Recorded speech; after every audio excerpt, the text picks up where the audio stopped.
Local man is about to go on a trip of a lifetime. It's a chance to meet his biological family for the first time. Wow, he grew up in the capital region, but he was born in Chile and was part of a government-sanctioned plan to take infants and send them to the U.S. for adoption. News 10 ABC's Karina Dominguez joins us live in the studio right now with his story. Karina. Yes, that's right. Ben Fruchter, he grew up in Watervliet after his family adopted him from Chile.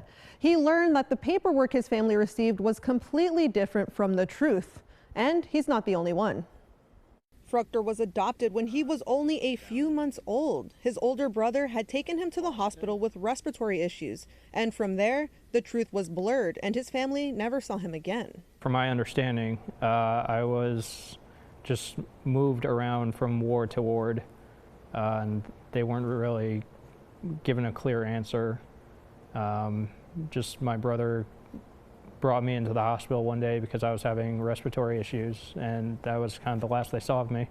7 years ago, he started looking for answers after his adoptive father urged him to, but it was too late for him to reconnect with his mom. Because I was lost and she had no way of finding me, it kind of led her to drinking, and she unfortunately drank herself to death.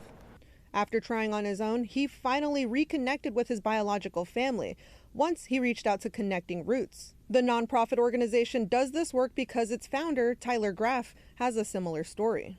My mother in Chile was told that I had passed away at birth and she was not allowed to see a body.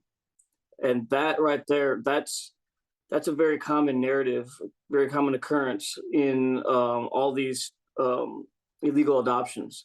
Was the mothers were told their children had died, and yes, there's no body to see. Graff calls it a well-coordinated effort.